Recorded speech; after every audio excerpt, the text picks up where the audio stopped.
Good morning, everyone. Let's start the next topic, that is BJT. So BJT stands for bipolar junction transistor. What is the mean? एक एक करके हम इसके terms को discuss करते हैं. First one is the bipolar. By means जहाँ पे भी कहीं ये बाय मिलेगा उसका मतलब क्या होता है? टू. पोलर ये टर्म लिया गया है पोलैरिटी से, मतलब a device in which the flow of current is responsible due to two type of carriers, है ना, और two type of carrier of different polarity, carrier of two polarity, कुछ भी कह सकते हैं. तो इसका मतलब इसमें जो हमारी धारा का प्रवाह होगा, ये एक ऐसी युक्ति है जिसमें धारा का प्रवाह दो प्रकार के वाहकों के कारण होता है. कौन कौन से होते हैं टू टाइप ऑफ कैरियर्स? ये हम ऑलरेडी डायोड में डिस्कस कर चुके हैं. The first one is electron and the second one is hole. Okay, तो देखिए एक इलेक्ट्रॉन की वजह से जो करंट होती थी उसे क्या कहेंगे? मान लिया ये इलेक्ट्रॉन की वजह से करंट फ्लो कर रही है और एक क्या करंट होती है जो होल की वजह से करंट फ्लो करती है.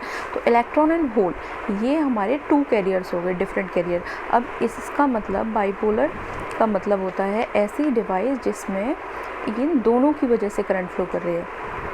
तो अगर आपसे ऑब्जेक्टिव क्वेश्चन पूछा जाएगा BJT is a bipolar device और यूनिपोलर डिवाइस, तो क्या बताएंगे आप? Bipolar, correct. Why? Because electron and hole both are responsible for flow of current. Now उसके बाद अगर सेकेंड क्वेश्चन आपसे एग्जाम में पूछा जाए diode. Diode is a unipolar device और a bipolar device? Diode is diode is also a bipolar junction device.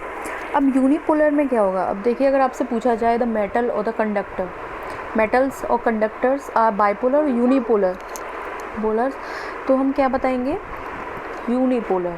Y? Because there is no concept of holes. देखिए जो हमारे चालक हैं, कंडक्टर्स हैं, उनमें जो धारा का प्रवाह है वो केवल इलेक्ट्रॉन्स के कारण होता था, है ना. वहाँ पे कोई ऐसा कॉन्सेप्ट नहीं होता था कि होल है, इलेक्ट्रॉन है. ये कॉन्सेप्ट कहाँ आता है इलेक्ट्रॉन एंड होल का? केवल सेमी कंडक्टर डिवाइसेस में. ठीक है, तो metals are unipolar device. Unipolar means only single polarity carrier की वजह से धारा का प्रवाह होता है. Now I think this is clear. Second term is junction. इसमें कितने जंक्शन होते हैं? ये एक बाइपोलर जंक्शन डिवाइस है जिसमें दो जंक्शन होते हैं. जंक्शन जहाँ पे हमारे दो सेमीकंडक्टर को आपस में कनेक्ट किया जाता है. जैसे हमने पीएन जंक्शन डायोड में स्टडी किया था. पीएन जंक्शन डायोड में कितने जंक्शन होते थे? There was one junction. But here in a transistor there will be two junction.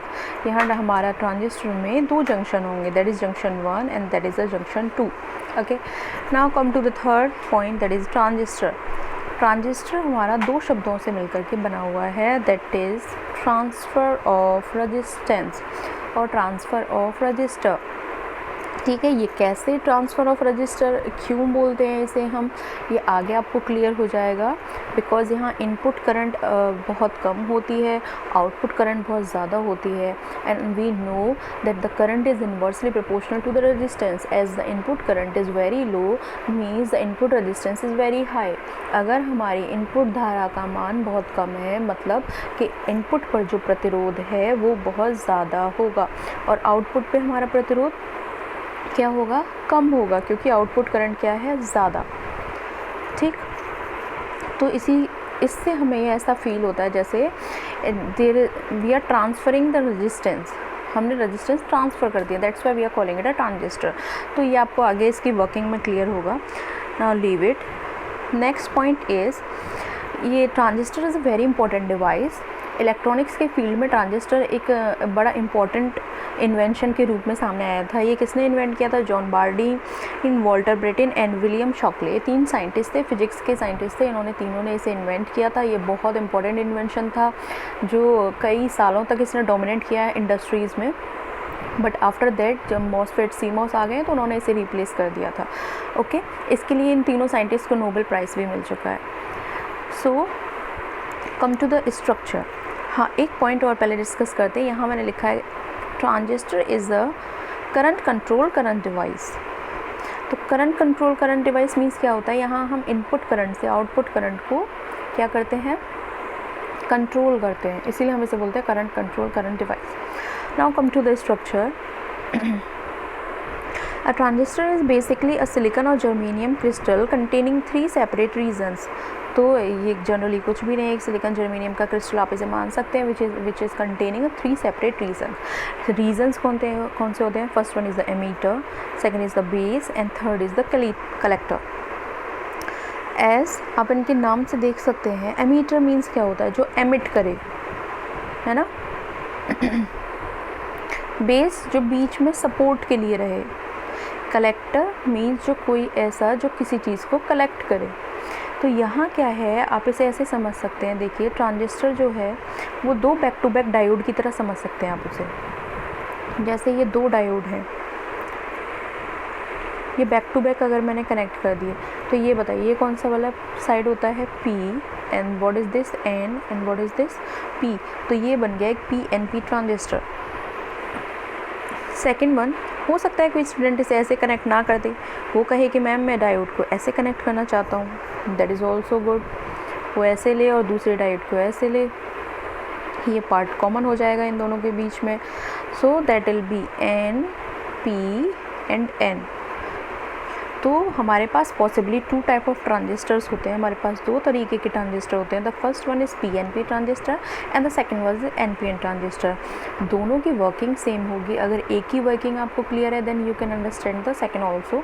बस डिपेंड क्या करेगा, PN एंड NP आपने किस तरीके से उन्हें कनेक्ट किया हुआ है। तो नेक्स्ट देखिए, अगर हम NPN और PNP को यहाँ देखें, मैंने ये लिखा हुआ है, सेकेंड, यहाँ देखिए ये है एमीटर। एमीटर के नीचे क्या लिखा हुआ है? एमिट और inject the carriers. What is collector? Collect all the carriers carrying from emitter and base. Emitter और बेस से जितने भी कैरियर्स आते हैं ये सब कलेक्टर क्या करता है? उनको कलेक्ट कर लेता है। एमीटर का काम होता है कि एमिट करना। Base is the controlling device, ये करंट को कंट्रोल करता है। देखिए ट्रांजिस्टर की एप्लीकेशन क्या है, एक जनरल वे में आपको पता होना चाहिए कि हम ट्रांजिस्टर पढ़ क्यों रहे हैं। तो ट्रांजिस्टर को हम एम्पलीफायर की तरह भी यूज़ करते हैं और स्विच की तरह यूज़ कर सकते हैं। स्विच इज़ ऑन ऑफ, तो इसकी 2 कंडीशन होंगी, एक जिसमें ये ऑफ रहे, सेकेंड वन जिसमें ये ऑन रहे। तो third one is transistor is an amplifier, मतलब आपने कोई इनपुट दिया और आपको इसका एम्पलीफाई मीन्स क्या होता है? सिग्नल को बढ़ा देना, उसका जो मैग्नीट्यूड है उसे ज़्यादा कर देना। जैसे आपने कोई छोटा सा सिग्नल भेजा माइक्रो वोल्ट में और ये इसे मिली वोल्ट में या वोल्ट में, ये एग्जाम्पल के लिए बता रही हूँ मैं, केवल इतने में उसे क्या कर दे? कन्वर्ट कर दे। मतलब ये इसने इसे 1000 टाइम्स इंक्रीज़ कर दिया। हम क्यों एम्पलीफाई करते हैं काफ़ी डिटेल में जाएगा तो बाद में देखते हैं इसे। तो यहाँ देखिए transistor can be of 2 type, ठीक है। The first one is the NPN type, second one is the PNP type. NPN में क्या होगा? एक N टाइप सेमीकंडक्टर होगा, P टाइप सेमीकंडक्टर होगा, N टाइप सेमीकंडक्टर। हमने इन तीनों को क्या हुआ होगा? कनेक्ट कर दिया है। The third one is PNP, okay. PNP में क्या होगा? देखिए एक P सेमीकंडक्टर, N और P, इसमें हमने डायोड को PNP से कनेक्ट किया है, यहाँ पे हमने अपोजिट कनेक्ट किया है। तो फर्स्ट वन जो रीज़न रहता है, इनमें जो पहला रीज़न रहता है वो होता है एमीटर। बीच में जो सैंडविच रहती है वो होता है base and the last one is collector. तो एमीटर को हम रिप्रेजेंट करते हैं कैपिटल E से, बेस जहाँ भी लिखना होगा तो मैं लिख दूँगी कैपिटल B एंड कलेक्टर जहाँ लिखना होगा तो हम वहाँ क्या लिख देंगे? Capital C। तो इससे आपको क्लियर हो जाएगा कि this is emitter, base and collector. तो सेम है। अब इनके सिंबल अगर हम देखें, जो ये हमारे